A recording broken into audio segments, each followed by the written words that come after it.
agradeço do engenheiro Manuel Costeiro da Rocha já que nos, da Smart Energy, que nos fará também uma alocução, uma intervenção, obviamente despretensiosa e entre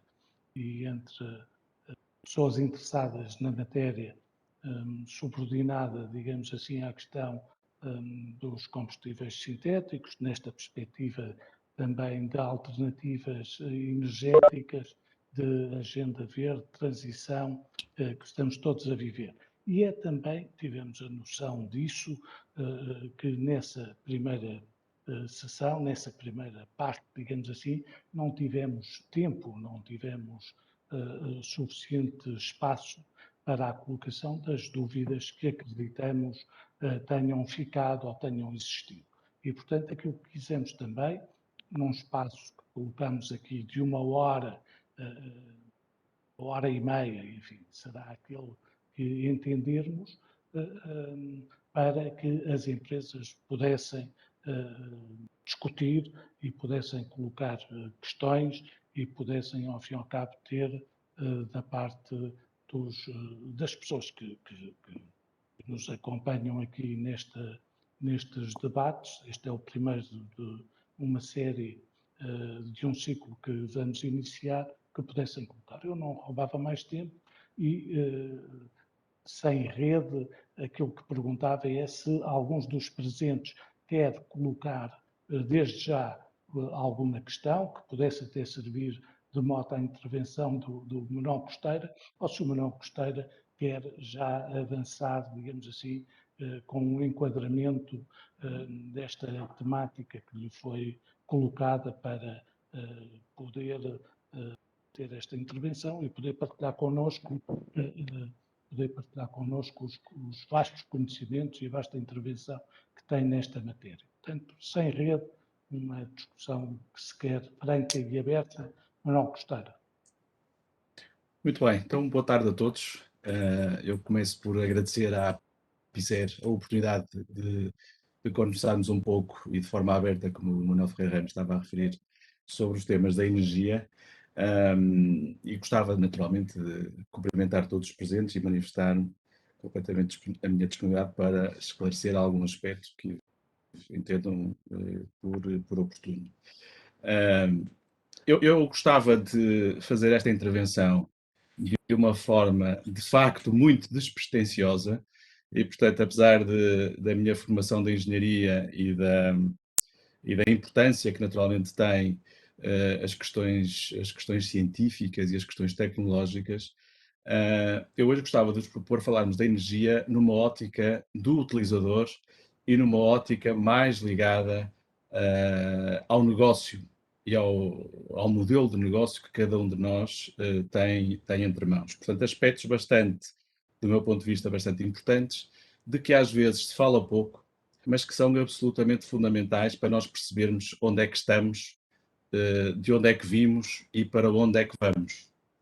E eu julgo que isso é muito importante para, efetivamente, nos posicionarmos num futuro que está a aproximar-se de nós a uma velocidade muito grande. Nós às vezes pensamos que as alterações climáticas são do nosso vizinho do lado, mas é bom que tenhamos consciência que as consequências que daí virão podem nos tocar nos calcanhares. Eu, para ilustrar aquilo que vos estou a dizer, tive a curiosidade há dias de ver um estudo sobre a subida do nível da água do mar e posso-vos dizer que uma casa que tenho na zona da Ria de Aveiro vai ter, se essa realidade acontecer, eu vou ter a água do mar a 3 metros da minha casa. E, portanto, toca-me profundamente, como devem imaginar. Mas entrando agora no tema que nos traz cá, o nosso paradigma energético atual, basicamente, eu diria que se pode sintetizar em duas áreas, que são de facto aquelas que normalmente motivam as nossas conversas. Por um lado, a energia que nós consumimos atualmente, seja eletricidade, seja gás, seja outra, o vetor energético que está habitualmente acessível para nós, e depois as emissões de CO2 que daí resultam. E, portanto, tem sido um pouco à volta destas coisas que nós temos, nos últimos dias, conversado e temos ouvido notícias por essa Europa fora. E as notícias não são grande coisa, porque neste momento temos circunstancialmente o preço da energia elétrica, o preço do gás a atingirem valores absolutamente incríveis e inesperados, ou talvez não. E depois, por outro lado, as emissões de CO2 também com licenças cada vez mais escassas e cada vez mais caras. Nós na Smart Energy, quando fazemos apresentações acerca da nossa visão sobre o futuro, e tendo consciência que a penetração de energias renováveis, que é naturalmente o nosso core business, à medida que essa penetração vai aumentando, a probabilidade de ocorrência de fenómenos extremos é cada vez maior. Portanto, fenómenos extremos, entenda-se, ao nível do mercado. Portanto, preços muito altos, grandes oscilações, grandes amplitudes, e de facto estes últimos dias, estas últimas semanas, têm de alguma forma seguido este racional. E isso, na nossa perspectiva, irá continuar a acontecer. Mudando agora aqui um bocadinho o registro, e se nos quisermos fixar na energia que cada um de nós consome, e seguramente para cada um dos que estamos aqui presentes hoje, se a pergunta fosse feita da mesma forma, a resposta seria invariavelmente diferente. O que é que define a energia que nós consumimos? Em primeiro lugar, aquilo que à partida a irá definir tem que ver intrinsecamente com os requisitos do nosso processo produtivo. Ok? E é bom que tenhamos esta consciência, e teremos com certeza consciência disso, de forma mais ou menos consciente. E aqui estou a falar sobre a temperatura que o nosso processo exige, o ciclo de produção que efetivamente podemos ter, e que poderemos, inclusivamente, na unidade fabril, ter vários ciclos de produção em contínuo, produção em batches, e depois um aspecto que é muito importante sobre a quantidade de energia que nós precisamos. Às vezes esquecemos um pouco deste aspecto, do aspecto do volume que temos que utilizar. Porquê? Porque as energias que utilizamos, os vetores, surgem-nos à porta via rede de gás ou via rede elétrica e por vezes nem temos bem consciência do benefício que temos em ter essas redes junto de nós. E esse aspecto é um aspecto que, por ser esquecido, acaba por ser muito, muito importante. Mas voltando à questão da energia que consumimos e conscientes que estamos dos requisitos que o nosso processo tem, a questão que a seguir se coloca é, ok, muito bem, então dos vetores energéticos que estão disponíveis no mercado, quais são aqueles que nós podemos considerar? Por responderem aos requisitos do processo, naturalmente, em primeiro lugar. Depois, um outro aspecto que seguramente também temos em conta, que tem que ver com a maturidade da tecnologia para ser considerada de forma robusta como uma opção de mercado. Ou seja, muitas vezes falamos de coisas que são muito giras, que são muito interessantes do ponto de vista tecnológico, mas depois não há como aplicá-las no nosso processo. E aqui usa-se muitas vezes aquele chavão, o TRL, Technology Readiness Level.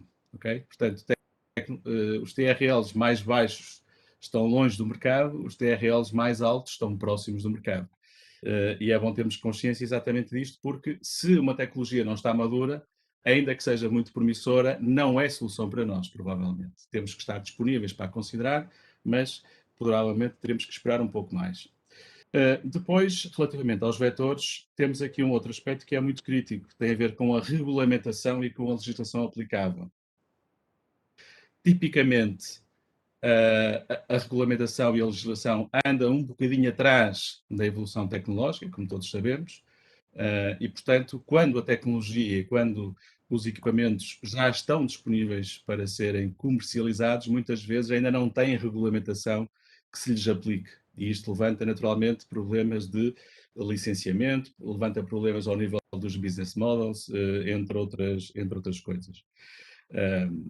Por outro lado, pode haver vetores energéticos que estejam disponíveis, que até nos sirvam, mas que não cumprem a legislação ou porque deixam de a cumprir entretanto. E, portanto, este aspecto é um aspecto que temos que ter muita consciência naturalmente. Depois, a questão da quantidade que já antes referíamos. Esta questão da quantidade, de uma forma prática, pode ser percebida, por exemplo, quando nós fazemos um reforço da nossa capacidade instalada e chegamos à conclusão que a rede elétrica, por exemplo, não tem capacidade para nos alimentar com a energia que nós precisamos. E é desse tipo de fenómenos que eu estou a falar, ok? Portanto, de haver no mercado condições para que eu, empresário, possa aceder à energia. Isto é uma coisa que parece óbvia, mas às vezes não é tão óbvia assim.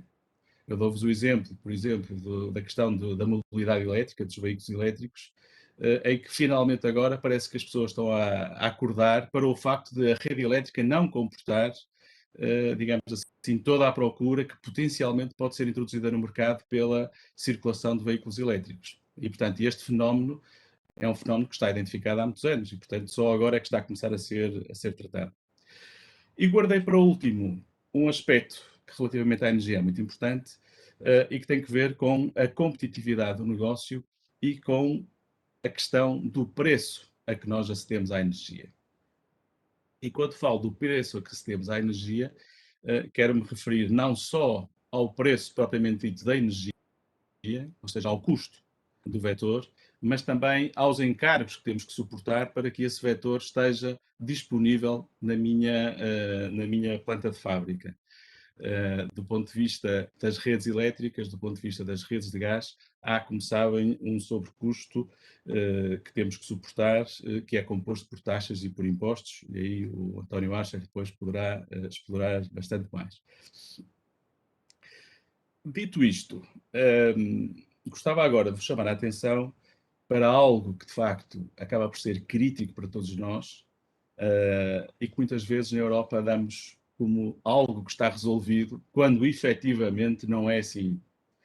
Eu posso dizer que vivi bastante tempo em África e em África nós termos energia à noite pode ser uma coisa fantástica, mas pode não acontecer.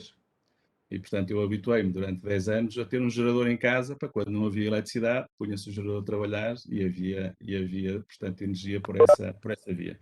Portanto, eu não sei se algum de vós já se pôs a questão se houver uma ruptura numa rede de gás ou se houver uma falha qualquer ao nível do abastecimento elétrico, como é que se faz? O que é que acontece? Como é que nós conseguimos garantir aos nossos clientes a entrega das encomendas que eles nos colocaram? Isto pode parecer um problema académico, e é, de facto, um problema académico, mas às vezes as coisas que nós não desejamos acabam por acontecer e à medida que, por exemplo, no caso da rede elétrica, nós caminhamos para um mix energético à base de renováveis, nós estamos a perder uma característica na rede que é muito importante, que se chama a inércia da rede, depende das máquinas rotativas, portanto, das grandes máquinas, das centrais térmicas e das centrais hídricas, e essa inércia garante a estabilidade da rede que nós, aos bocadinhos, estamos a perder progressivamente. E para terem uma noção, agora no mês de julho, aconteceu quase um blackout na rede elétrica da Península Ibérica. Portanto, houve um problema em França, esse problema despoltou o disparo das interligações entre Espanha e França, houve um déficit de geração do lado da Península Ibérica e, portanto, houve necessidade de fazer o deslastre de algumas cargas na rede espanhola e na rede portuguesa, e dessa forma foi possível evitar que houvesse um disparo geral de toda a rede a nível da Península Ibérica. Mas estivemos muito perto de lá chegar. E, portanto, se essa situação acontecer, serão necessárias várias horas para recolocar a rede em funcionamento. E, portanto, este tipo de problemas são problemas que nós temos que ter presente como podendo acontecer. Obviamente que não estamos a falar, digamos assim, de grandes ou de maiores tragédias, mas este aspecto, estou a chamá-lo para a nossa conversa, para sublinhar a importância que tem a logística em todo o abastecimento de energia às nossas indústrias. Seja ele pela rede elétrica, seja ele pela rede de gás, seja ele por caminhão, seja qual for. Nós temos que ter presente que este canal que nos abastece também, que é essencial, é um canal, ou são canais, que devem ser tidos em conta quando nós fazemos a nossa apreciação sobre o vetor energético ou os vetores energéticos que utilizamos. Um outro aspecto ligado às redes, e não sendo tangível, sendo mais da área, digamos assim, comercial e dos mercados enquanto plataformas de trading, julgo que saberão, com certeza todos, a importância de, nos mercados onde fazemos as nossas transações de energia, podermos, de alguma forma, fazer o chamado hedging das nossas transações e das nossas compras de energia. E esse hedging, de alguma maneira, pode nos proteger de variações para além dos limites que nós temos disponíveis para acomodar, transportando para o negócio um bocadinho mais de previsibilidade sobre aqueles que serão os custos futuros que teremos. Isso aplica-se quer na parte elétrica, quer na parte do gás, e, portanto, é um aspecto que, quando o volume de transações que temos é muito elevado, deveremos sempre ponderar, porque daí resultarão seguramente benefícios para a nossa estrutura. Mudando agora um pouco a agulha e falar-vos sobre a questão da eletrificação, da importância da eletrificação. Todos nós sabemos que nem tudo pode ser eletrificado, isso é uma coisa que se diz com bastante frequência hoje em dia, mas de facto, dentro dos consumos elétricos que temos e também dos consumos de gás, é muito importante termos consciência que a energia mais barata e mais verde é aquela que nós não consumimos. Isto diz-se muitas vezes, mas nem sempre se tem em conta. Eu próprio tenho que confessar que às vezes me esqueço de desligar a lâmpada ou que me esqueço de desligar um determinado equipamento. Efetivamente, é mais cómodo, se calhar, em alguns casos. Obviamente que não me causa grande transtorno na conta ao fim do mês deixar uma lâmpada acesa ou não. Num processo industrial, obviamente, as coisas não são assim e, portanto, todos os cuidados que podemos ter para reduzir os nossos consumos, naturalmente que são muito importantes. E, portanto, estamos seguramente atentos a essa situação. Do contacto que temos tido ultimamente com as indústrias cerâmicas e do vidro, uma das coisas que me impressionou mais e que retive foi, de facto, a complexidade na mudança de paradigma. Ou seja, os vetores energéticos que atualmente utilizamos e para os quais os equipamentos que equipam as nossas fábricas estão desenhados, esses equipamentos de produção nem sempre são fáceis de atualizar. Os processos nem sempre são fáceis de mudar para que possamos passar a utilizar outros vetores.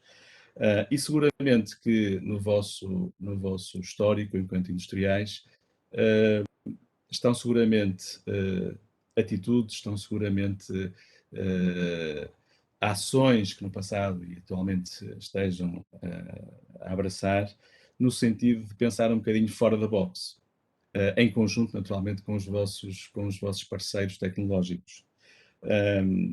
E aquele raciocínio comodista que muitas vezes temos de pensar que sempre se fez assim, que este processo foi otimizado por não sei quem e que está de facto no ponto.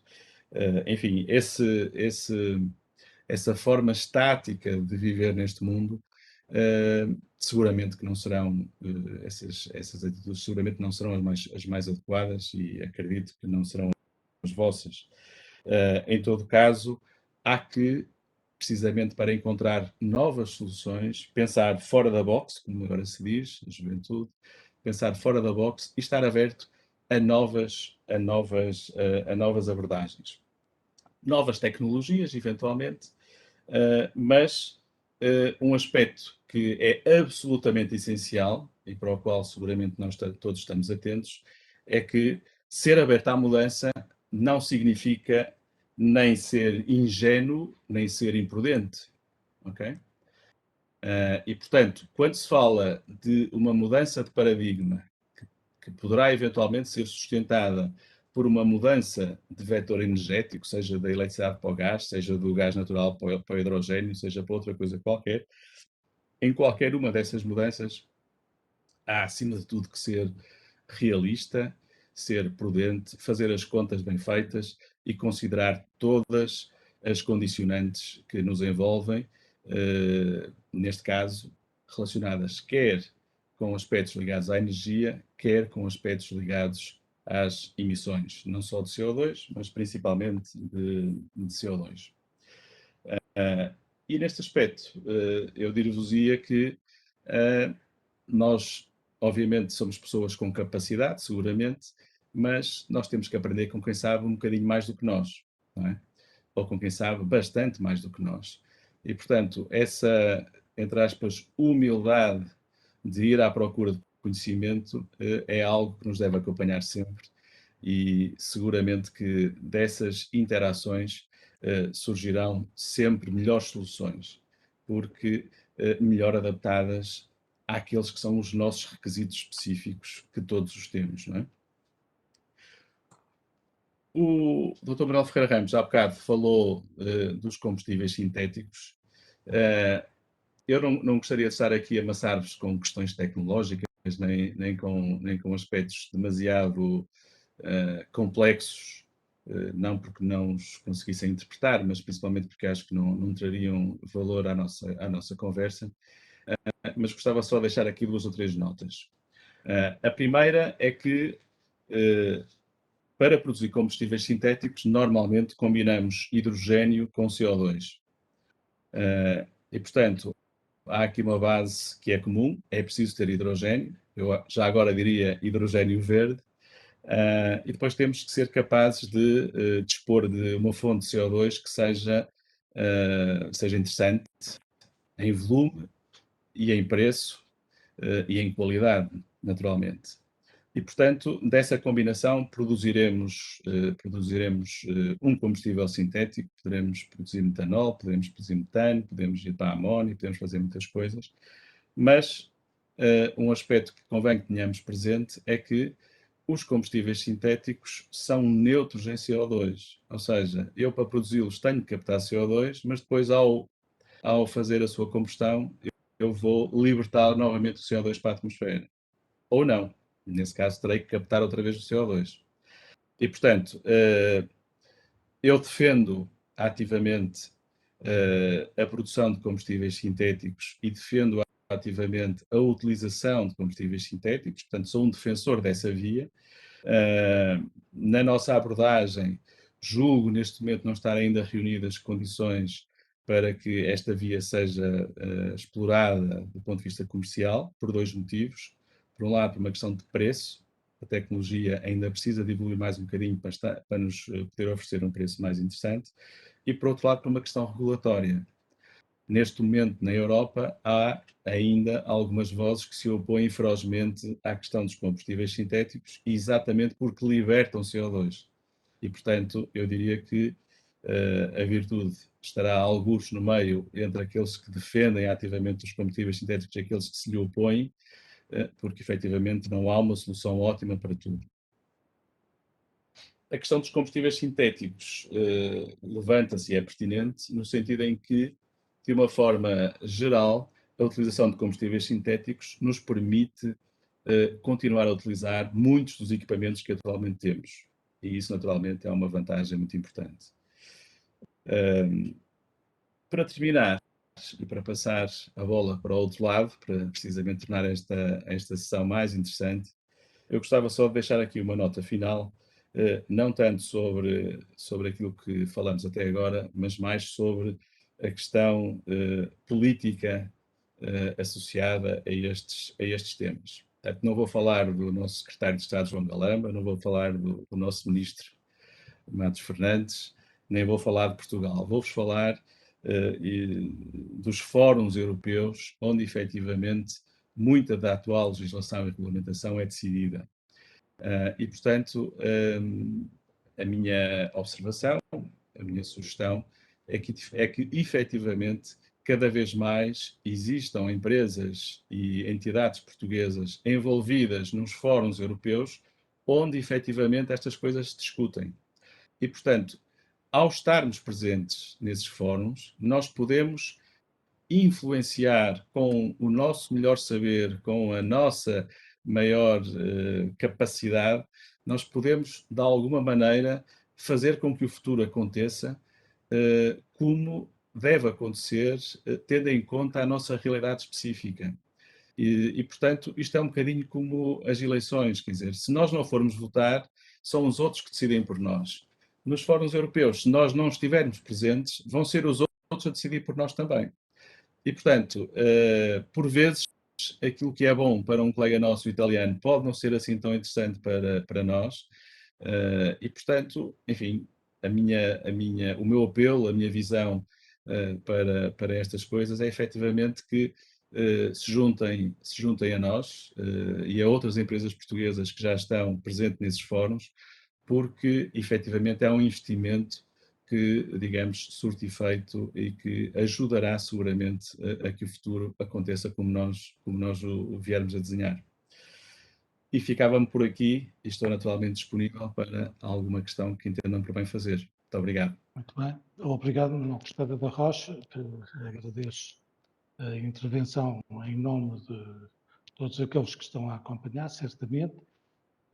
Esta parte final permite-me sublinhar o papel que vamos tendo também, nomeadamente com a Susana Rodrigues, que nos acompanha exatamente nesses fóruns europeus.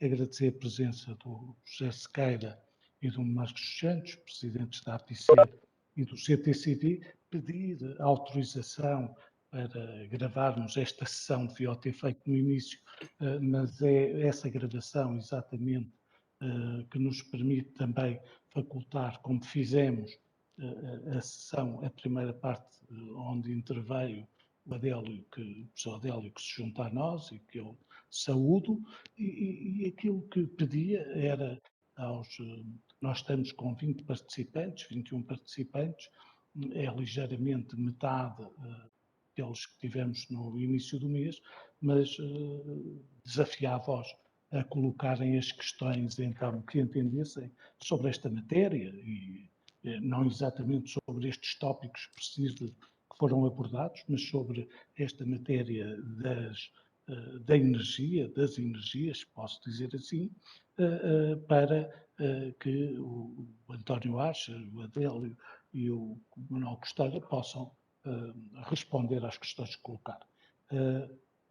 Quem é que se quer inscrever, quem é que quer intervir também com total informalidade, bate-papo na conversa, não temos nenhuma inscrição, mas pergunto aos vários empresários e representantes de empresas presentes se querem, na verdade, colocar alguma questão sobre esta matéria que nos tem e vai ocupar, de certeza absoluta, aos próximos tempos. Eu não sei se me é permitido fazer um comentário, porque é muito curto à intervenção do engenheiro Manuel Costeira da Rocha. Claro, António, posso. Antes de mais, cumprimento todos os participantes, agradeço à PICER, na pessoa do seu presidente, Dr. José Sequeira, o convite para estar aqui presente. Cumprimento também o Dr. Manuel Ferreira Ramos, o engenheiro Manuel Costeira da Rocha, que gostei muito de ouvir agora na intervenção que fez. E eu gostava só para, talvez até como ponto de partida para as intervenções dos participantes e, enfim, ouvir também as suas ideias sobre isto. O engenheiro Manuel Costeira da Rocha colocou muito bem a questão digamos, do ponto de vista energético. Nós não há dúvida nenhuma que a energia é, hoje em dia, para a nossa sociedade tecnológica atual, algo de absolutamente essencial. Digamos, eu costumo dizer aos meus alunos que é como o ar que nós respiramos. O ar, a energia está para a economia como o ar que nós respiramos está para a vida, né? Digamos, não é possível a economia hoje em dia moderna desenvolver-se sem energia e, sobretudo, energia elétrica, que é uma forma de energia que hoje é omnipresente, digamos assim, e que alimenta praticamente a nossa sociedade. E, portanto, isso é uma realidade, a energia é algo de essencial. As coisas funcionaram bem porque nós tínhamos fontes de energia que eram enfim, consideradas muito práticas, a preços muito cómodos, que eram as fontes de energia de origem fóssil, não é? Portanto, o gás natural, primeiro o petróleo, o carvão e o petróleo primeiro, depois o gás natural, eram fontes de energia, de facto, muito práticas, que podiam utilizar-se para produzir energia nas suas várias formas. A partir do momento em que se verificou que efetivamente a concentração de dióxido de carbono na atmosfera estava a aumentar de uma forma muito grande, embora ele seja de facto um constituinte relativamente traço, pequeno, em pequenas quantidades na atmosfera, já vai nos 400 ppm, ali o professor Adélio Mendes pode corrigir-me se eu estou a dizer algo de errado, mas tem aumentado muitíssimo. A partir do momento em que se constatou isso e que se constatou que o dióxido de carbono, portanto, tinha um efeito de aquecimento do planeta, portanto, o tal efeito de estufa que a gente fala, começou a preocupação sobre a utilização desses combustíveis fósseis, porque nós estamos a retirá-los debaixo da terra, onde eles foram produzidos há milhões de anos, e estamos a libertar o carbono que eles fixaram agora para a atmosfera. E, portanto, esse problema motivou e motiva, digamos, a necessidade de nós repensarmos a forma como produzimos energia. Mas não há dúvida que nós, relativamente à energia, como disse o engenheiro Manuel Costeira da Rocha, nós temos aqui dois aspectos fundamentais. O primeiro é a questão do preço. Portanto, nós precisamos de ter energia a um preço que seja comportável para a economia, comportável para os consumidores, para a indústria, enfim, para todos os agentes económicos, o preço da energia tem que ser comportável. Nós não podemos ter energia a preços que nos empobreçam, digamos assim, empobreçam a nossa economia, empobreçam e prejudiquem o nosso desenvolvimento. Isso é um aspecto essencial. E depois há outra questão que é a da nós, hoje em dia, a disponibilidade de energia, como o Manuel Costeira disse muito bem, sobretudo a energia elétrica, é necessário que seja permanente. Portanto, nós não podemos, a energia que nós precisamos hoje, nós temos que a produzir hoje. Não podemos produzir. E como não é possível armazená-la, sobretudo a energia elétrica, em grandes quantidades, nós temos que ter fontes de energia para conseguirmos esse objetivo, que é termos uma disponibilidade de energia com qualidade, digamos assim, para podermos correr às nossas necessidades de consumo. E, portanto, isso são duas realidades absolutamente inexoráveis. Ora, acontece que, efetivamente, a partir dos combustíveis fósseis e a partir da combustão, digamos assim, nós podemos conseguir estes dois objetivos, ter energia, ou podemos até hoje, até há poucos anos, podemos ter energia em grandes quantidades, a preços razoáveis do ponto de vista económico, ou pelo menos viáveis, e disponível para ser utilizada e consumida em qualquer altura. Portanto, a combustão é o processo de produção de energia, mas eu posso ligar ou desligar, digamos assim, o processo, quando quiser, se tiver o processo a funcionar, se tiver... E, portanto, a questão que se coloca aqui é nós utilizarmos fontes de energia. Eu não gosto muito da expressão vetores energéticos, embora hoje seja muito utilizada, até tecnicamente, porque a energia não é uma grandeza vetorial, não é uma grandeza escalar, e, portanto, eu gosto mais de utilizar a expressão fontes de energia. Portanto, nós podemos ter fontes de energia alternativas.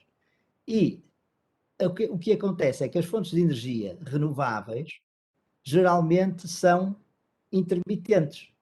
Portanto, não tem, enquanto que as fontes de energia, um combustível, eu posso ter a reação de combustão a funcionar e posso ter a caldeira a funcionar, a turbina a funcionar quando quiser, carrego no botão e ligo. Portanto, é questão de, é possível entrar em funcionamento, por exemplo, uma central térmica pode entrar em funcionamento em milissegundos. Portanto, eu posso pô-la a funcionar, digamos, com os transistores, e isso, o engenheiro Manuel Costeira sabe mais disso que eu. Portanto, com a eletrónica de potência é possível uma resposta quase imediata, eu pôr em rede energia elétrica de um momento para o outro. E, portanto, nas fontes intermitentes, na eólica, na solar, já não é assim. E, portanto, nós, o que precisamos, então, de refletir todos nós e de pensar é como é que vamos fazer esta transição energética, assegurando que, efetivamente, vamos utilizar fontes de energia renováveis e vamos ter energia com estas duas características que são absolutamente essenciais, que é a disponibilidade e o preço dessa energia ser comportável para a economia. E, portanto, esta é que é a questão, e tem que ser, portanto, os industriais estão aqui, é que são aquelas pessoas que estão na economia real, é que nos podem dizer o que é que, de sua justiça, não? O que é que entendem, como é que acham que deve ser feita esta transição, porque nós não podemos Muito fazer. bem. Muito bem, António, está colocado o ponto e, ao fim e ao cabo, mais um desafio. E eu volto a perguntar se algum dos presentes quer colocar alguma questão sobre esta intervenção do António Ares, do Manuel Costeira de Rocha, ou das intervenções da sessão anterior. Se não, ficamos com a ideia que, na verdade, foi tudo esclarecido, mas de qualquer maneira era isto que nos competia fazer e fizemos. Muito bem, sou engenheiro Vasco dos Santos. É mais partilhar uma reflexão que me preocupa. É isto também que se pretende. Cada vez que estou a falar nas várias fontes de energia, eu sinto-me um pouco como se estivesse num supermercado, perante uma prateleira cheia de produtos, que eu fico sempre em pânico, embora não possa ficar, porque tive 17 anos na SONAI, 17 dos quais na administração do continente, de modo que estou bem familiarizado o que é um supermercado e um supermercado, mas como consumidor tenho aquele sempre problema de o que é que vou escolher, o que é que vou levar. Se for uma coisa rápida, a decisão é fácil. E o que eu vejo aqui nas fontes de energia, para o setor da cerâmica, ou do setor que só consome energia na sua forma de energia elétrica, ele só está sensível à problemática do custo, e alguém está preocupado como é que vai produzir energia elétrica. Se vai usar com fontes renováveis, se vai usar com eólica, solar, o que seja, mas o que lhe entra na fábrica é energia elétrica e, portanto, só tem que se preocupar com o custo e, obviamente, atento à percentagem de energia verde que está a consumir. No caso da cerâmica, o que eu tenho verificado é que o industrial olha para a necessidade, para as várias fontes possíveis para utilizar nos seus fornos, e é um drama. Se eu tomo uma decisão de instalar a gás natural, tem uma certa evolução. Se põe a hidrogênio, tem outra evolução.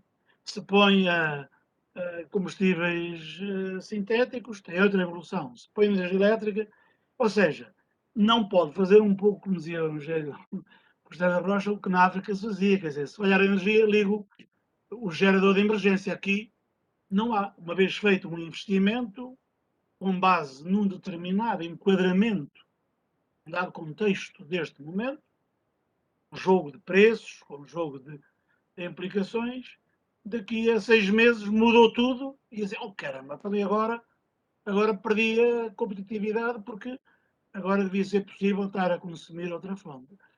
Como é que se poderá, num lugar de um industrial, olhar para esta questão e tomar uma decisão que tem uma inércia, uma vez tomada a decisão, muito grande para a mudança? Quer dizer, não pode mudar quando quiser. Numa análise simplista, perante a enormidade de variedades que hoje existem, eu diria, teria tendência a pensar assim, bom, o importante é evoluirmos, mas é para fornos de energia elétrica, porque essa, qualquer que seja, se eu a produzo, eu, ou se a compro, ou como seja, ela vai poder evoluir nas suas fontes de produção, mas eu, na minha fábrica, não tenho que estar-me a adaptar permanentemente. Claro, também tem os seus riscos, porque num dado momento estou a gastar energia elétrica e perco a competitividade em relação ao hidrogênio ou ao gás natural. Eu acho isto um drama que não sei se tem solução e como é que nesta reflexão se poderá ajudar a que alguém tome uma decisão, porque realmente vivemos num período de uma volatilidade brutal. A energia elétrica que tinha uma certa estabilidade, agora está a preços absolutamente incomportáveis, tinha cento e poucos 200 euros por quilo, por 200. megawatt-hora, já vai em 173 ou 175 e sempre a Não, chegou subir. aos 200. Como? Chegou aos 200 euros. Ou aos 200, exatamente. Quer dizer, por outro lado, de repente, por ações políticas, podem os governos mudar a fiscalidade, a pressão de decisões que estou agora a pretender tomar, e daqui a uns meses pode estar a 100. Eu que eu que tomei uma decisão por outra fonte, caramba, agora perdi a oportunidade. Eu acho que isto, dou comigo às vezes ir para a cama e a pensar assim, que raio de decisão tão difícil numa componente tão importante da indústria cerâmica para tomar uma decisão neste momento, com tanta volatilidade, tanta flutuação. O que é que vai acontecer nestas. Não sei o que reflexões também podem ser feitas à volta disto. Manuel Costeira da Rocha quer tentar. Sim. Eu acho que esta observação do Eugênio Marcos Santos é muito importante e penso que está na mente de todos que estamos aqui à volta desta mesa, não é? Portanto, o que é que nós podemos fazer para dar a volta por cima, salvo a expressão, não é? Bom, as volatilidades no mercado vão continuar a acontecer e vão se agravar, portanto é bom que tenhamos consciência disto, não é? E, portanto, ao estarmos a entrar num paradigma diferente, vai haver um tempo ainda de bastante oscilação até que se atinja um novo estádio de alguma normalidade, digamos assim, não é? E, portanto, eu diria que em termos práticos, e eu peço-vos desculpa, eu estou a fugir um bocado às questões tecnológicas e a referir-me às energias, não lhes vou chamar nem vetores, nem fontes, António, vou-lhes chamar simplesmente energias.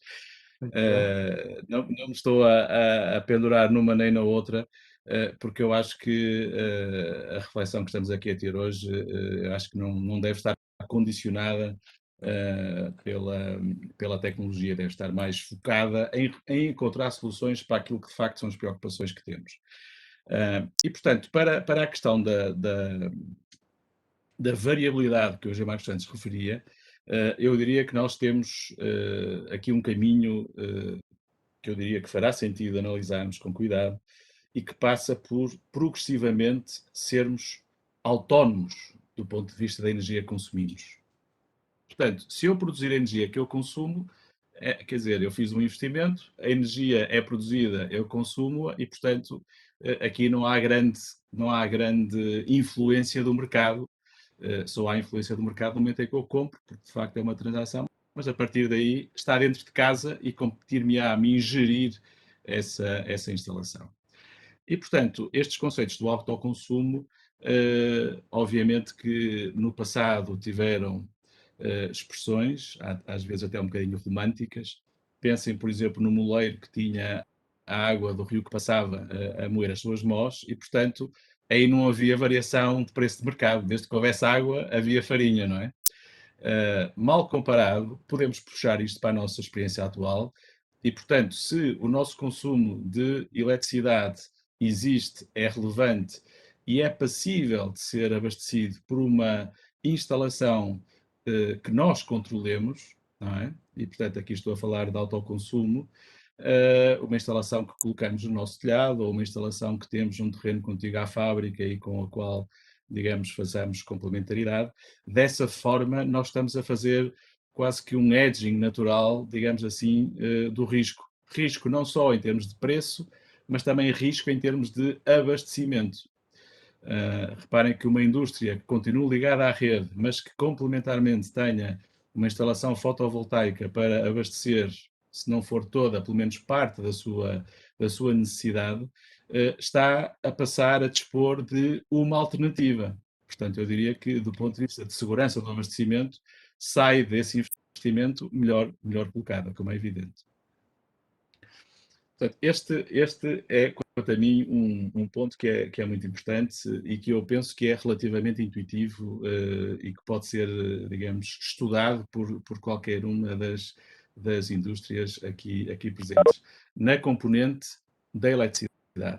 Relativamente à questão energética como um todo, eu pude aprender nos últimos dias, em conjunto convosco, que a dependência das indústrias cerâmicas relativamente aos fornecedores de tecnologia, portanto aos fabricantes dos fornos, das cogerações e outros equipamentos, a dependência é compreensivelmente muito grande, não é?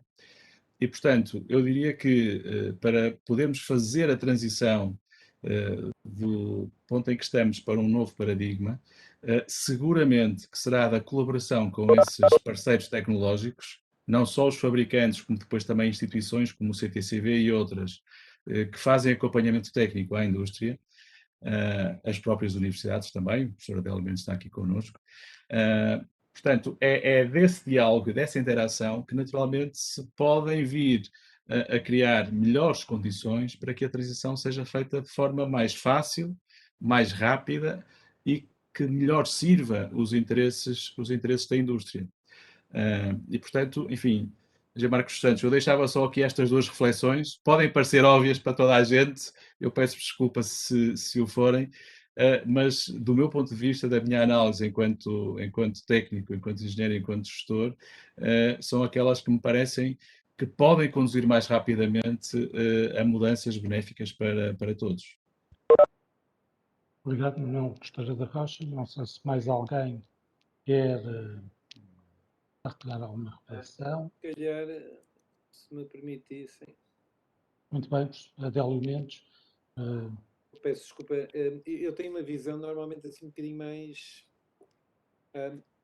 Eu venho, só para contextualizar, há um ano que eu venho a dizer e insisti com a SONAI, que é a SONAI Aral, portanto, que tem 50-50% de uma empresa chilena, que produzir metanol verde no Chile é uma oportunidade para pôr tecnologia portuguesa lá. Ontem saiu uma notícia de que a empresa MEN está com intenções de montar lá uma fábrica de metanol. E eu propus há algum tempo que se usasse misturas enriquecidas de ar para alimentar os fornos, porque se poupa muito dinheiro e porque se baixa o dióxido de carbono, e pela primeira vez vi há algum tempo alguns estudos já sobre isso. Eu acho que também o que é preciso é desafiar as pessoas a estas reuniões. E trabalharmos, porque nós somos capazes de traçar o nosso próprio caminho. Eu percebo a angústia de quem tem uma empresa para gerir e está debaixo d'água, que é essa a expressão correta.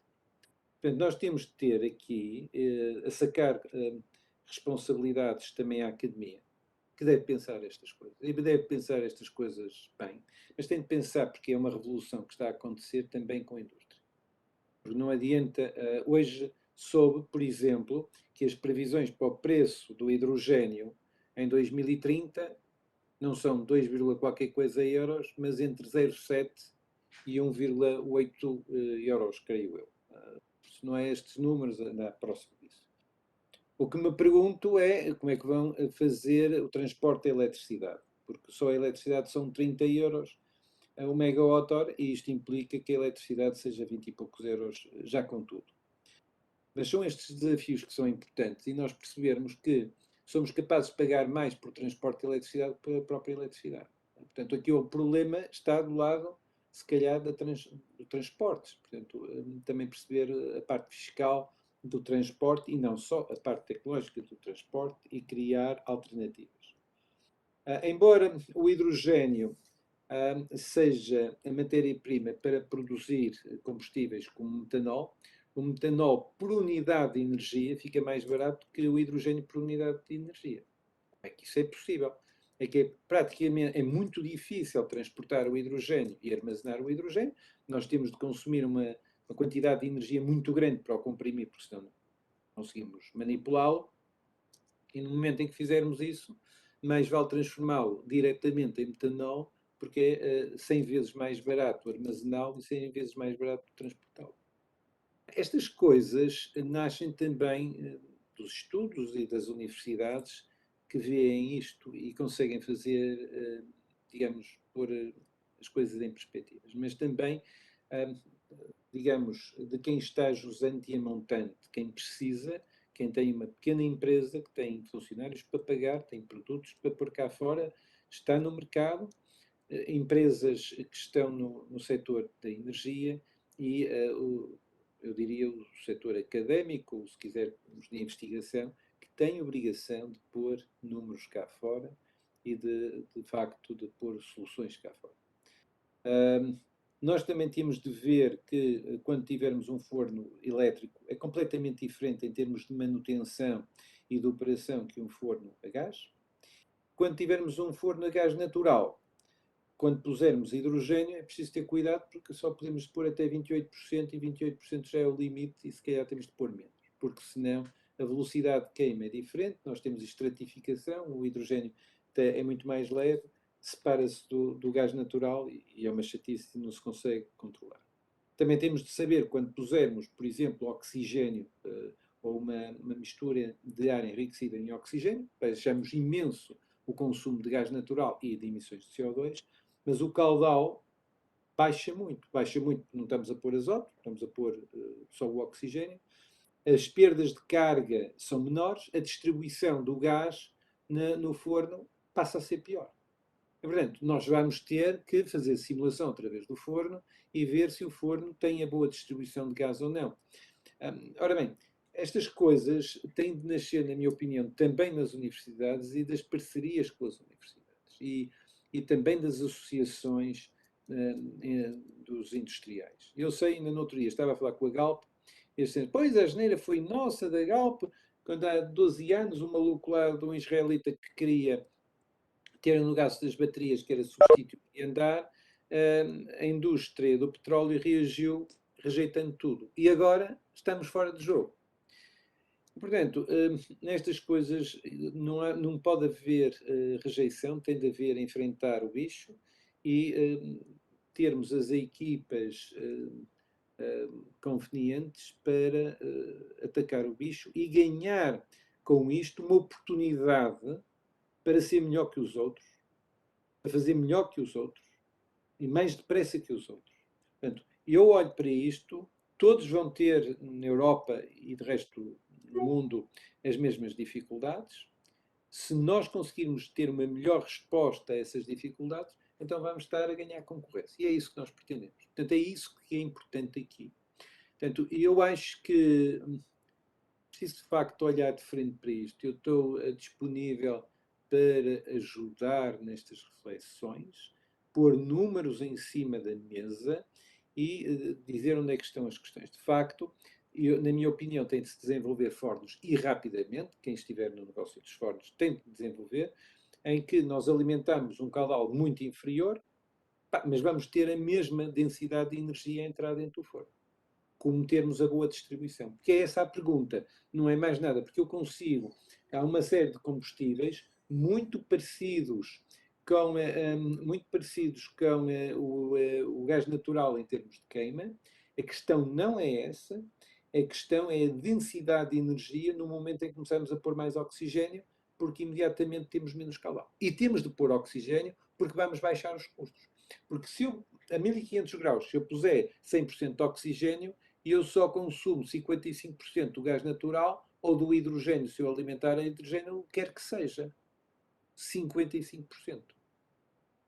E, portanto, se expectavelmente o oxigênio vai ser ao preço da chuva, porque é um subproduto da indústria do hidrogênio, eu, se fosse empresário, punha logo os olhinhos de lá. Logo, onde fazer dinheiro. E sabendo que agora começa a haver tecnologias para produzir oxigênio enriquecido a partir do ar, extremamente baratas, que podem imediatamente conduzir. Portanto, se calhar aqui é, ok, o meu produto, se é baixa temperatura, se calhar as resistências é o ideal. Se for alta temperatura, se calhar as resistências eu vou estar a queimar. Muitas resistências e não me vai dar resultado. Não há boas soluções para fornos de muito alta temperatura que sejam elétricos, parece-me a mim. Eu não sou especialista na área, mas parece-me a mim. Portanto, se calhar temos de ver alta, média temperatura, questões diferentes, e é preciso atacar rapidamente a questão dos fornos. Porque no momento em que eu quiser poupar mas poupa-se uma pipa de dinheiro, se em vez de ar alimentarmos uma mistura enriquecida em oxigênio ou mesmo oxigênio puro. Só que o caudal de gás a entrar é muito menor, a distribuição passa a ser menor e nós vamos ter problemas. Ou seja, temos de redesenhar os fornos. Mas se nós fizermos isso agora, ainda vamos ter retorno desse investimento. Porque vamos gastar muito menos gás natural e por aí vamos, se calhar, eventualmente pagar uma coisa que somos obrigados a fazer. Obrigado, professora de Alimentos. Está certamente consciente de disponibilizar-se para nos auxiliar nestas discussões. Vamos, na verdade, aproveitar essa sua disponibilidade e, portanto, vamos, de certeza absoluta, repetir estas conversas com estes novos assuntos que vão surgindo na discussão. Há alguma pergunta mais? Alguma intervenção?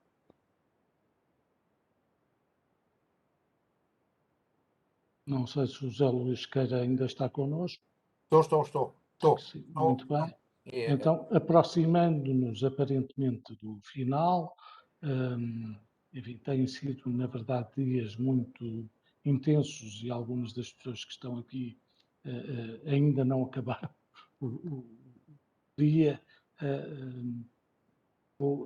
Solicitava ao Presidente da APICER, ao mesmo tempo que agradeço a sua presença, ao mesmo tempo que anuncio a repetição neste ciclo de transição energética de próximos debates e de próximas iniciativas, solicitava que se entendesse que desse umas palavras finais desta discussão em que tivemos permanentemente pelo menos 19 pessoas. Certo, mas antes da conclusão, eu julgo que nós temos aqui, enfim, a oportunidade de todos de, perante tanta experiência, tanto saber, tanto conhecimento, eu vivo com uma certa ansiedade este fecho deste seminário sem ir ao fundo da questão mesmo, enfim, e perceber exatamente aquilo que está em causa. A pergunta era muito direta e era esta. Professora de Alimentos, se tivesse uma cerâmica, o que é que fazia amanhã? A questão é a seguinte. Funcionar a que temperatura? O que é que fazia amanhã em termos energéticos? Diga, qual é a temperatura? 1200 graus. Vou tirar assim. Redesenhava, chamava um especialista em fornos e metia tudo em oxigênio e a ganhar dinheiro, cumpria os 55% de redução. Então, Tinha 100% de oxigênio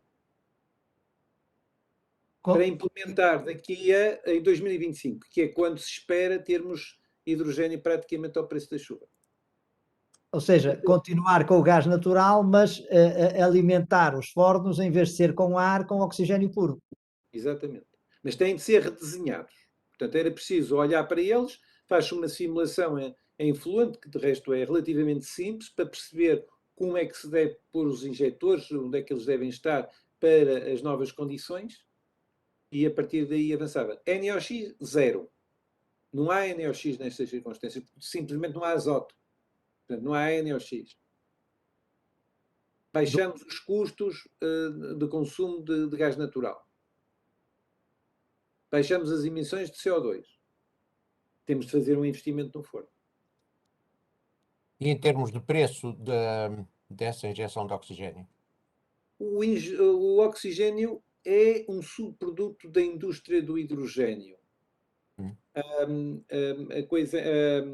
A Navigator tem a previsão de produzir cerca de 400 mil toneladas de metanol. E, portanto, são 32, ora o oxigênio são 32, exatamente, é a mesma quantidade de oxigênio. 400 mil toneladas de oxigênio que vão ser produzidas. Ao preço da chuva por ano. Ao preço da chuva em Aveiro. Manuel Costeira, não sei se quer... Mas eu ainda não concluí. Ok, Penso na sequência da resposta ficam muitas perguntas, porque me perguntou a que temperatura é que fazia a cozedura. E se eu lhe disser a 1500 graus? Isso ainda é melhor. Quanto abaixo dos 1100 é que eu não consigo resolver sem comprar biogás. Tenho de fazer um mix com biogás. Quanto mais alta for a temperatura, mais pouco.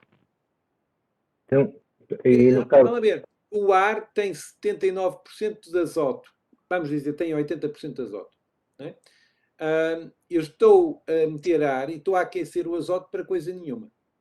No momento em que eu puser só oxigênio, primeiro queima muito melhor. Depois não produz NOx. Poupo muito combustível, poupo no CO2. Problema, a distribuição do calor. Solução, redesenhar o forno. no caso da indústria da cristalaria, Rodrigo Serra, muito bem. Força. no caso da cristalaria, em que temos fornos de grande dimensão com 1550 graus, em que a fusão é feita por radiação do calor da combustão para a matéria-prima a fundir, também é a solução? Sim, sim. É só uma questão de onde é que a maior parte da combustão vai acontecer. Temos de olhar para o forno. Quanto maior for a temperatura, melhor. Não há dúvidas. Esta é a melhor solução possível para elevadas temperaturas. O único desafio, e eu confesso aí a minha ignorância, e é preciso falar com as agentes dos fornos, é que estamos a cortar, não sei, para aí 4 vezes ao caudal, e obviamente com um caudal muito menor, temos menos perda de carga, temos pior distribuição. Ou seja, temos de ter muito mais cuidado com a distribuição, como se faz as injeções, para termos uma temperatura homogénea. Claro que disse que é por radiação, mas, enfim, podemos ter uma fonte muito quente, a radiar muito, e depois outras mais frias, não sei. Queria aqui alguma... Também de fornos não sei. Mas no nosso caso não podemos ter esse problema, senão corremos o risco do vidro gelar. E para não gelar... Precisamente. Não tenho dúvidas, esse é o problema. E a resposta, esse problema só pode ser dado por quem for especialista em fornos, que não sou eu, não sou mesmo. Gostava de ser e um dia vou começar a estudar isso para saber, mas para já não sei. E, portanto, eu só sei o seguinte: estamos a meter 3 a 4 vezes menos de caudal, vamos ter problemas de distribuição digamos, dos reagentes dentro. Isso eu tenho a certeza absoluta. Como dar a volta a isso? Imagino que seja pondo mais injetores, tendo um bocadinho mais de cuidado na forma como são postos os injetores, portanto, investir no forno. Mas eu não queria adentrar mais porque cheguei ao limite do meu conhecimento. O que se passa é, eu ponho oxigênio puro e eu poupo combustível e CO2. Ok. José Luís Sequeira, mais alguma questão? Ou peço ao Manuel Costeira... Posso fazer uma intervenção? Só dizer relativamente ao Rodrigo Serra, que falou sobre a questão da radiação. Uma das desvantagens da utilização de hidrogênio é que a chama de hidrogênio é uma chama que tem menor emissividade do que a chama da combustão de compostos de carbono, nomeadamente da combustão do gás natural. E, portanto, se nós continuarmos a utilizar o gás natural, mas com ar enriquecido e, portanto, ou com oxigênio puro, em termos de emissividade, a chama vai ser igual, a emissividade da chama. Enquanto a emissividade da chama de hidrogênio é menor. E, portanto, como é menor, há menos fluxo de transferência de calor por radiação.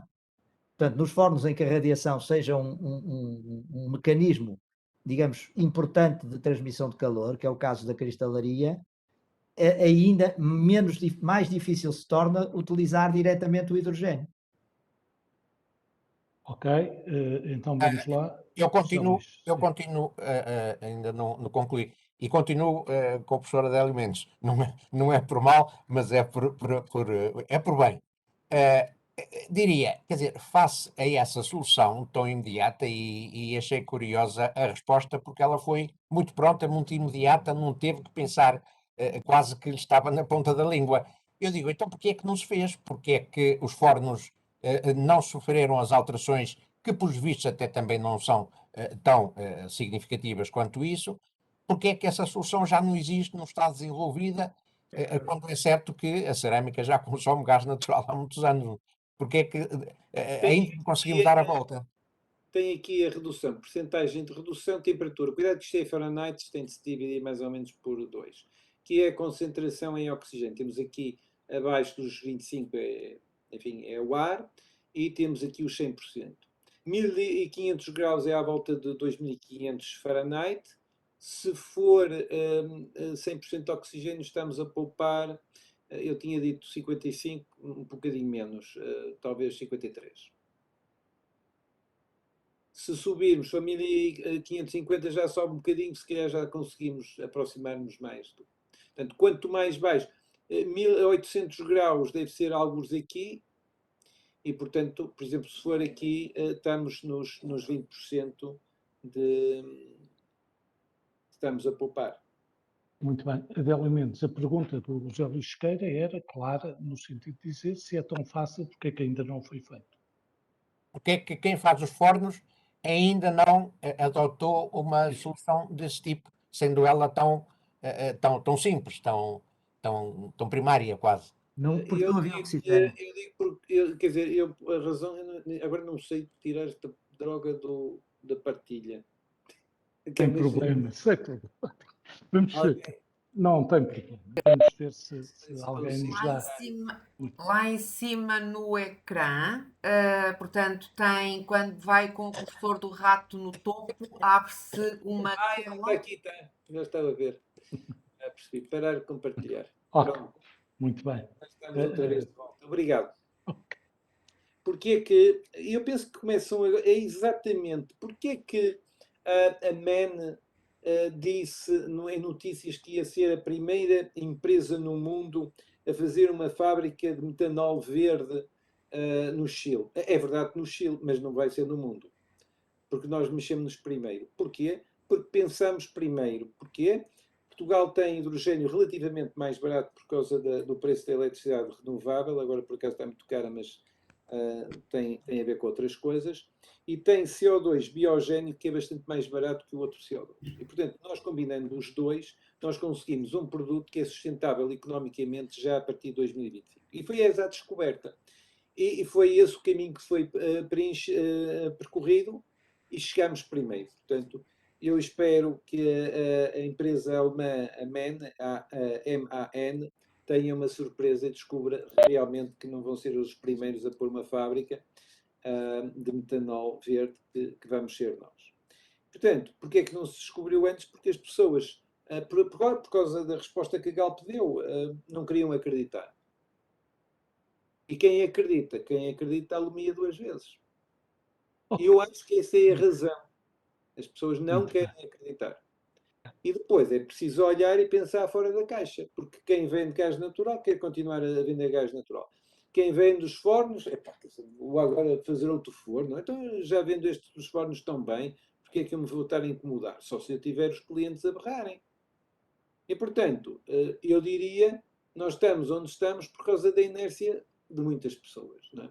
De resto, por exemplo, nos carros de combustão, dizia-me a Galp, enquanto nós andávamos a chutar umas bolas com os governos, a coisa foi boa. Os governos chatearam-se connosco e puseram leis a sério. E agora estamos com as calcinhas na mão a mudar a toda a velocidade. Muito bem. Porque quem fez antes? Porque se calhar porque os governos não fizeram pressão antes. Ok. Nós estamos a combater essa tal inércia também, a dar o nosso contributo. Manuel E Costeira, parece que é o caminho. Para ganharmos, vamos ver, eu acho que todas estas questões disruptivas compreendem duas coisas: um risco, opa, e uma oportunidade. O que eu gostava era de que Portugal olhasse para isto como uma oportunidade de chegar primeiro onde tem de chegar e com isso ter vantagens. Como, por exemplo, este grupo que se associou, o H2 Driven, não é? Que vai, eu espero que tenha o orgulho de dizer, e fomos primeiros com os alemãezitos, pá, que nós percebemos as coisas antes deles. Não foi muito antes, foi pouco antes, mas eventualmente percebemos antes. Uns meses, provavelmente. ok. Uns meses Manuel Costeira, vamos Muito lá. bem, muito rapidamente. Vamos lá. Eu penso que todas estas, digamos, informações, todo este conhecimento que o professor Adélio Mendes tem compartilhado connosco, de alguma maneira, vieram confirmar um bocadinho aquilo que antes foi referido, que é ótimo. E, de facto, a importância de trabalhar em conjunto com os tecnólogos, com as universidades, é absolutamente fundamental para que, efetivamente, nós possamos dar o salto, digamos assim. Eu concordo com o professor Adélio Mendes quando diz que em Portugal existe capacidade e existe conhecimento. E digo isto, confortável que estou, com o facto do Centro de Competências da Smart Energy, com mais de 20 engenheiros portugueses, estar situado precisamente em Matosinhos. Portanto, o core, as competências da engenharia, o conhecimento, digamos assim, prático, dentro dos nossos projetos, está assente, repousa sobre uma equipa portuguesa, o que me orgulha imenso e, portanto, tenho todo o gosto em partilhar aqui convosco. E fazemos isso em conjunto com a FEUP, com o INEGI, com o ISQ, com o NE, com outras instituições, e, de facto, aquilo que estamos a aprender em Portugal, e friso bem esta palavra, aquilo que estamos a aprender em Portugal, naturalmente vai ser exportado para outros países. E, portanto, concluo desta maneira. Efetivamente, nós temos que ter a capacidade de nos abrirmos a quem sabe mais do que nós, volto a dizer essa expressão, temos que abrir a nossa mente, pensar fora da box, para efetivamente darmos o passo em frente, bem suportados por tecnologia, bem suportados por conhecimento e também tendo presente os requisitos fundamentais do negócio, porque nada disto se faz só com tecnologia. As coisas têm que ser implementáveis e têm que ser as necessárias para que nós não percamos a competitividade dentro dos nossos negócios. Era só o que gostaria de referir. Muito para bem, concluir. Manuel, obrigado. Sr. Presidente, mais alguma questão ou ficou esclarecido nesta fase? Bom, então, já agora pergunto, há algum esclarecimento mais que, enfim, algum dos participantes queira aproveitar para pôr uma dúvida? Eu, se pudesse, Muito só me bem, juntei Marisa agora. Almeida. Eu só me juntei. Só se juntou Só me agora. juntei Mas, agora há meia horinha. muito bem, meia hora é tempo E suficiente para a Marisa, de certeza absoluta, ter era aprendido só tudo aquilo que partilhar. foi dito. E era só portanto, partilhar. partilhe. Ok, só partilhar com o professor Adélio, que também não conheço muito, mas sei que no pavimento, porque, por exemplo, nós temos um tijolo que goza temperaturas na ordem dos 850 a 900 graus, portanto são baixas, não é? Portanto, do que eu entendi, e sei que houve um projeto, até um LIFE, em que tentaram, no fundo, usar portanto, como se usa um bocadinho também já no vidro, os queimadores oxyfuel, não é? Portanto, oxigênio, substituição do ar, mas na mesma mantendo portanto, o gás natural, não é? O combustível. E o que nessa tecnologia e nesse projeto conseguiram foi, no fundo, concentrar mais os gases de exaustão, portanto, e ao concentrarem-nos mais, depois foi fácil capturarem o CO2. Portanto, como há combustão, quer do processo, o processo é pouco significativo em termos, mas também temos alguns carbonatos, portanto, temos sempre CO2 de alguns carbonatos em alguns setores. E se aqueles conseguiram concentrar mais para depois capturar melhor o CO2 para, outra vez, o ciclo do carbono, recarbonizar, etc, etc, etc. Agora, aqui a opção do professor Adélio era, portanto, substituição do ar, não é? Portanto, no fundo, não tendo o NOx, portanto, não formando o NOx, porque não tem os tais, portanto, 79% de azoto, não é? E o combustível qual era para a cerâmica? Era o hidrogênio? Não, Não, é gás, alta temperatura, gás pode ser na mesma gás natural, porque até 2030 o que se pretende é baixar 55% e consegue-se com facilidade. Ou pode Atenção, ser gás no natural e céu, algum oxigênio. no CEL o esforço é maior, portanto 55 daquela diretiva dos Fs todos, não é? Do 50 for 55 é 55% no global, portanto aos setores CEL até é 61% que estão mais puxados do que os restantes. É o seguinte, é óbvio que era preciso pensar sobre o assunto, porque nós podemos ter inclusive aqui situações mistas de ter algum aquecimento elétrico e algum de combustão. Enfim, estou Mas o elétrico também, não é? A ajudar aqui. Pois. nós temos, até certo ponto, nós conseguimos ter, como disse, até 28% conseguimos ter hidrogênio, na mistura, acima disso não, porque o biogás em Portugal para já é residual. Mas o oxigênio e o hidrogênio vão expectavelmente ser abundantes, já estamos todos a preparar-nos para isso, e portanto o oxigênio, se nós puséssemos no gás natural, vamos dizer 25% de hidrogênio, já só teríamos 75% de emissões. Se nós sobre esses 75% com o oxigênio que metêssemos a 1500 graus, nós passamos para metade, já estávamos a cumprir a diretiva. No caso dos 800 graus, é mais difícil, mas eventualmente a 800 graus, se calhar o hidrogênio funciona também melhor, porque, digamos, o aquecimento já não é tão dependente da emissividade. Eventualmente poderíamos ter aqui algo combinado entre resistência elétrica e depois o hidrogênio, e poderíamos também olhar com a possibilidade de misturar hidrogênio com alguma coisa, uma fonte de carbono, para garantir algum equilíbrio. Eu sei que o INEGI tem capacidades para estudar a combustão. Eu punha essas pessoas todas a trabalharem para o país a vosso favor, sabendo que depois vão ter também de partilhar alguns dos lucros com estas instituições para elas continuarem a sobreviver. Mas eu penso que será possível fazer, porque eu de facto da questão de fornos, não sei.